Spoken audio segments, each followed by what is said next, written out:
शं वरुणः शन्नो भवत्पर्यमा शन्न इन्द्रो बृहस्पतिः शन्नो विष्णुरुक्रमः ॐ शान्ति शान्ति शान्तिः।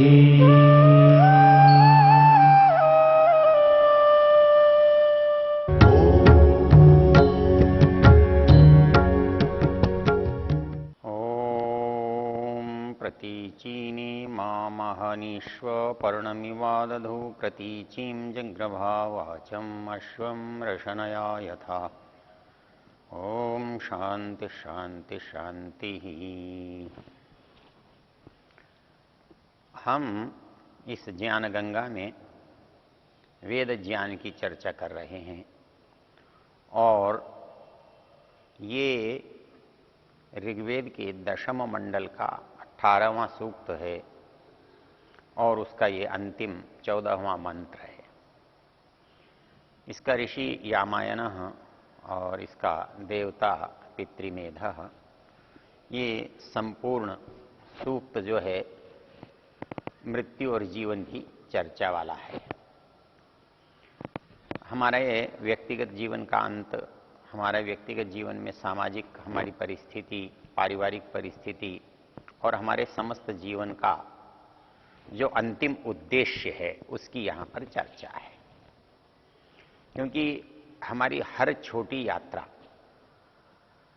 एक किसी बड़ी यात्रा का भूमिका रूप है। जैसे कोई एक क्षण है, वो एक क्षण कुछ क्षणों को मिलकर के एक इकाई बड़ी को बनाता है और वो बड़ी इकाई अपने से बड़ी इकाई को बनाती है। सेकंड जैसे मिनट को बनाते हैं, मिनट घंटों को बनाते हैं, घंटे दिनों को बनाते हैं। और हमारी पुरानी पद्धति में निमेष है, निमेष से कला है, काष्ठा है, मुहूर्त है, अहोरात्र है, पक्ष है, मास है, अयन है, संवत्सर है, युग है, चतुर्युगी है और सृष्टि का काल और सृष्टि के समाप्ति का काल है। ये एक से दूसरी, तीसरी, चौथी, पांचवी इकाई जुड़ी हुई है। आप ये नहीं कह सकते कि कोई बीच की इकाई ही बस उतना ही है, न उसके आगे है न पीछे है। और इस सारी इकाई को भी आप निरंतरता में डाल के रखते हैं।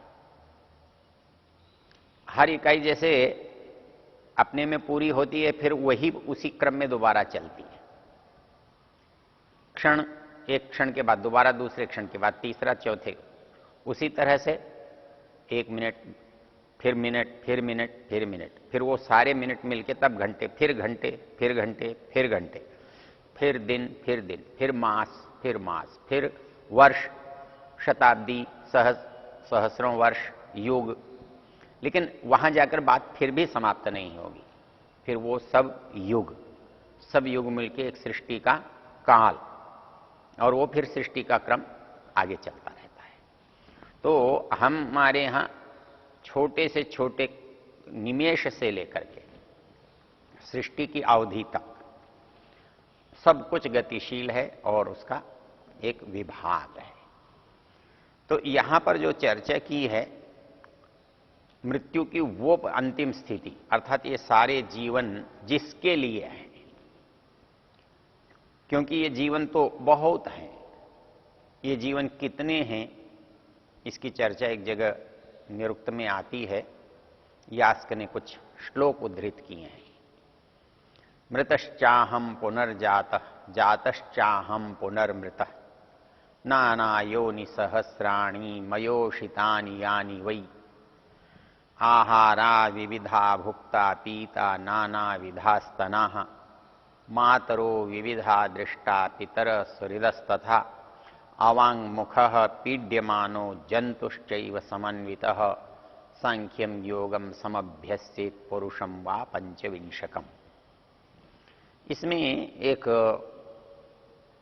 ऐसा साधक है जिसकी साधना पूर्ण न होने के कारण फिर जन्म के चक्र में आ गया है और उस जन्म मरण के चक्र में फंसा हुआ अपनी उन परिस्थितियों को, अपने साथ बीती हुई बातों को स्मरण कर रहा है, याद कर रहा है। वो कहता है ये संसार में मैंने क्या किया, मृतश्चाहम पुनर्जात, मैं मर गया फिर पैदा हुआ, फिर मर गया फिर पैदा हुआ, मर गया। मृतश्चाहम पुनर्जात जातश्चाहम पुनर्मृत, मरा तो पैदा होना पड़ा, पैदा हुआ तो मरना पड़ा, तो मरना पैदा होना मरना, ये मेरा क्रम पता नहीं कब से चल रहा है। मृतश्चाहम पुनर्जातः जातश्चाहम पुनर्मृतः नाना योनि सहस्राणी मयोषितानि वानि वै। और मैंने कोई एक जन्म नहीं लिया, मैं केवल मनुष्य के जन्म में ही मनुष्य के रूप में पैदा नहीं हुआ, पता नहीं मैं जन्म जन्मांतरों में कितनी विभिन्न प्रकार की योनियों में, जातियों में भटका हूं। कहीं मैं मनुष्य बना तो कहीं पशु बना तो कहीं पक्षी बना तो कीट पतंग बना तो क्या क्या बना। नाना योनि सहस्राणी, हजारों योनियों में मैं घूमता रहा हूं। मैंने हर योनि में अपने माँ देखे हैं, अपने पिता देखे हैं। आहारा विविधा भुक्ता पीता नाना विधास्तना, कहता है कि हर एक पशु पक्षियों का भोजन अलग है, मनुष्यों का भोजन अलग है। कोई शाकाहारी है, कोई मांसाहारी है, कोई छोटा कोई बड़ा, कुछ खाने वाला कोई कुछ खाने वाला। मैं भी उन योनियों में जन्म लेता हुआ कितने आहार मैंने किए। आहारा विविधा भुक्ता पीता नाना विधास्तना, मैंने कितनों को मां बनाया, कितनों का मैंने दूध पिया। पितर मातर पितरश्चैव, पता नहीं कितनी माएँ देखी, कितने पिता देखे। और गर्भों में मैं रहा, कष्ट पाता हुआ।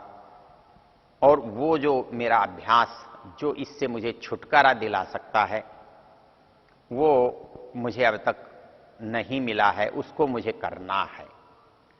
तो यहां पर जो बात हमें समझा रहे हैं कि हमारा जन्म जन्मांतर तो होता रहा है, लेकिन यह जन्म जन्मांतर अंतिम चीज नहीं है। ये जन्म जन्मांतर का भी प्रयोजन है।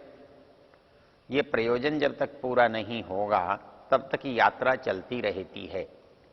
तो ये यात्रा मनुष्य के अंदर जो चल रही है, वो यात्रा बड़ी एक यात्रा में हम छोटी यात्राओं को मिला देते हैं। मनुष्य के जन्म के रूप में हमने एक यात्रा की, वो यात्रा किसी बड़ी यात्रा का भाग है। तो वो कौन सी बड़ी यात्रा का भाग है, तो उसके लिए मंत्र ने कहा है, प्रतीचीने माम अहनीश्व पर्णमिवादधु, कि है भगवान तो मुझे बिल्कुल जल्दी से अपने अंदर समेट ले।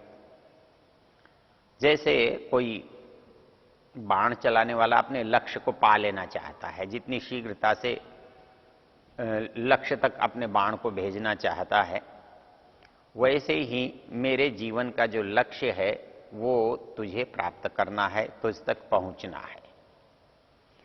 तो मेरे अंदर उतनी ही तत्परता चाहिए, उतनी ही फुर्ती चाहिए, उतनी ही शीघ्रता चाहिए, उतनी ही तड़प चाहिए। तो वो ये कहता है कि वैसी तेजी चाहिए जो पहुंचने की होती है, बाण के अंदर लक्ष्य तक जाने की होती है।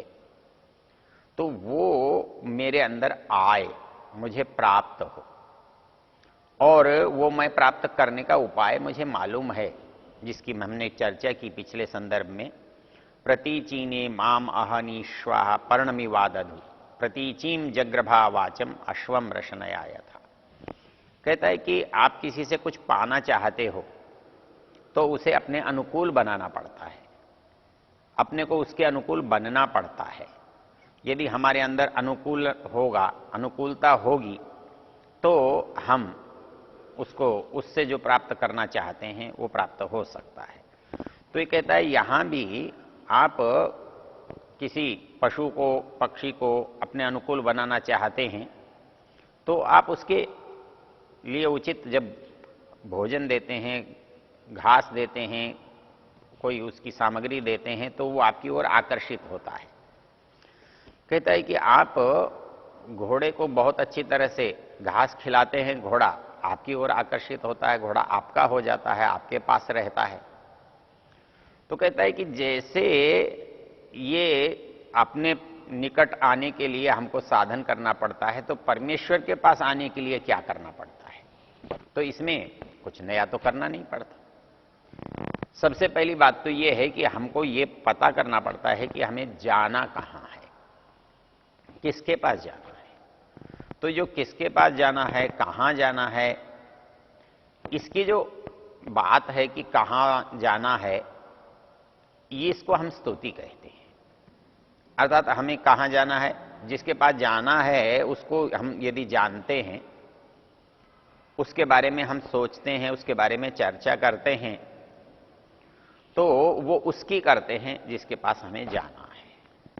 तो स्तुति और कुछ नहीं है। हमारे पहुंचने का जो प्रयोजन है, हमारा जो मुख्य प्रयोजन है, उसकी हमको जानकारी, उसका हमें पता होना। तो उसकी जानकारी जो है वो स्तुति कहलाती है। वैसे भी आप देखेंगे जितने भी स्तोत्र आपको पढ़ने को मिलेंगे, उन स्तोत्रों में और कुछ नहीं होता। उन स्तोत्रों में एक तरह से उनका परिचय ही तो होता है कि ये कौन है, कहाँ रहते हैं, क्या करते हैं, क्या माता पिता हैं, कौन सा इनकी विशेषता है, कौन से काम करते हैं, कैसे रक्षा करते हैं। ये बातें जिसमें होती हैं हम उसे स्तोत्र कहते हैं, जिसमें स्तुति की जाए, जिससे उसको स्तोत्र कहते हैं। तो ये कहता है कि स्तोत्र कुछ नहीं है। स्तोत्र ये है कि जहां आपको जाना है उसका आपको ठीक मार्ग पता होना। वो मार्ग आप सदा दोहराते रहते हैं। ऐसा नहीं हो सकता कि वो मार्ग भूल जाएं। जब तक कि यात्रा चल रही है तो आपका मार्ग सतत आपके मस्तिष्क में रहेगा। यदि कभी आप भूल गए तो आप रास्ता भटक जाएंगे। रोचक तथ्य क्या है? ये कहते हैं कि आप भगवान को सदा याद क्यों करो। सदा याद करने से कोई मतलब नहीं निकलता। लेकिन एक बात सोचने की है, क्या रास्ते पर चलते हुए हम रास्ते को भूल सकते हैं क्या? और यदि किसी क्षण हम भूल भी गए तो फिर क्या होगा? हम पता नहीं कहां पहुंच जाएंगे। हम गलत गाड़ी में बैठ गए तो कहीं के कहीं पहुंच जाएंगे। हम गलत रास्ता में चल गए तो जाना तो हमें पूर्व में चले, पश्चिम में चले जाएंगे। कई बार ऐसी समस्या होती है। रात का समय है, आप अनजान रास्ते में चल रहे हैं, अकस्मात चलते चलते एक के दो रास्ते हो जाते हैं, तो आप ये निर्णय नहीं कर पाते कि किधर जाएं। तब आपको आपका निश्चित ज्ञान काम आता है। आपको या तो पुराना अनुभव काम आता है, किसी का बताया हुआ जो ज्ञान है वो काम आता है, आपको मिली हुई जो सामग्री है वो काम आती है, आपको कोई युक्ति तर्क जो जिससे आप उसको ढूंढ सकते हैं वो काम आता है।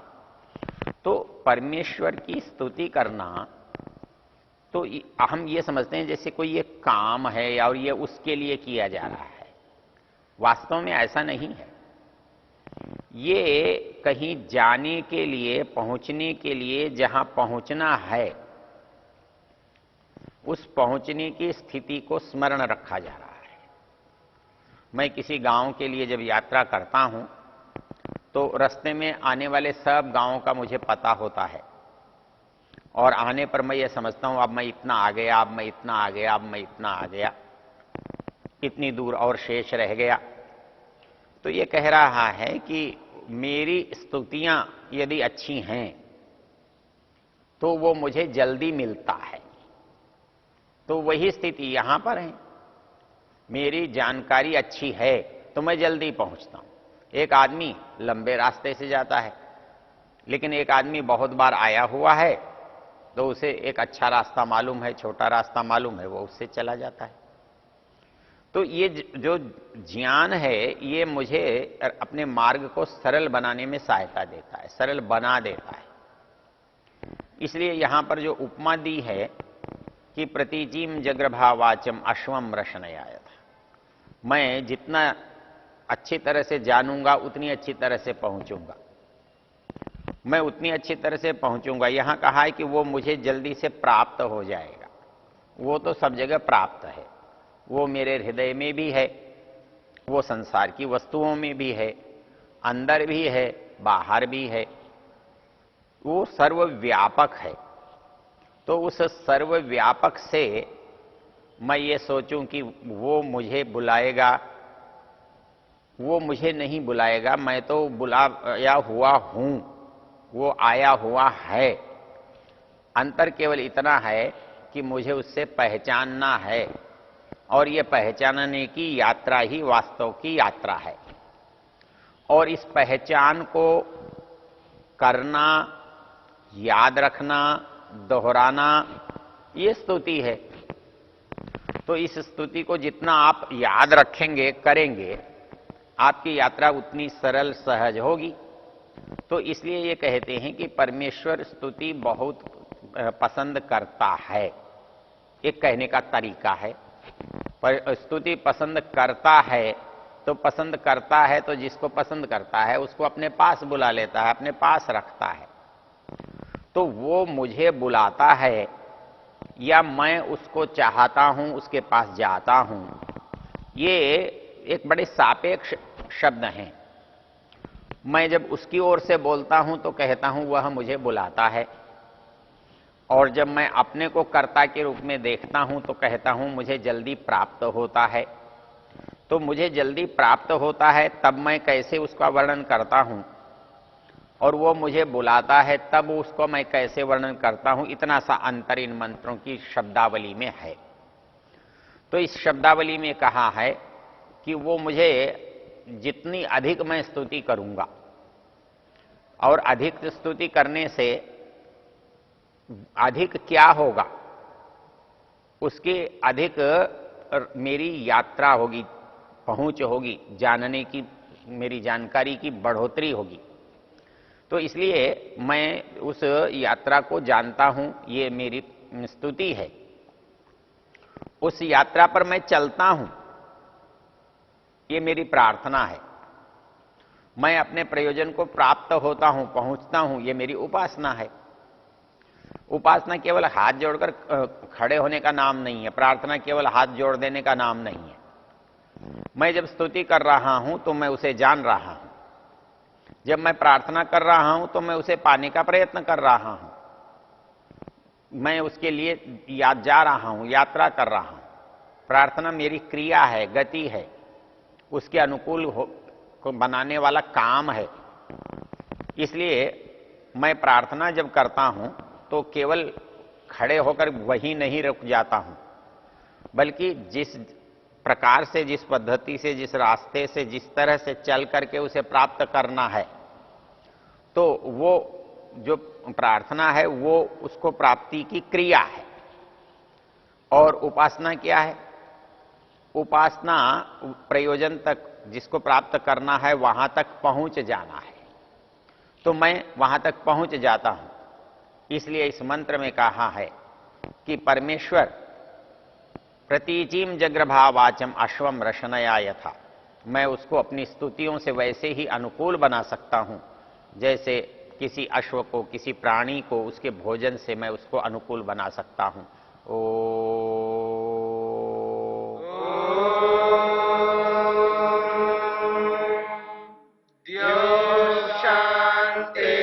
शांतिरंतरिक्षम शांति पृथिवी शांतिरापः शांतिरोषधयः शांति वनस्पतयः शांतिर्विश्वे देवा शांतिर्ब्रह्म शांति सर्वं शांति शांतिरेव शांति क्षमा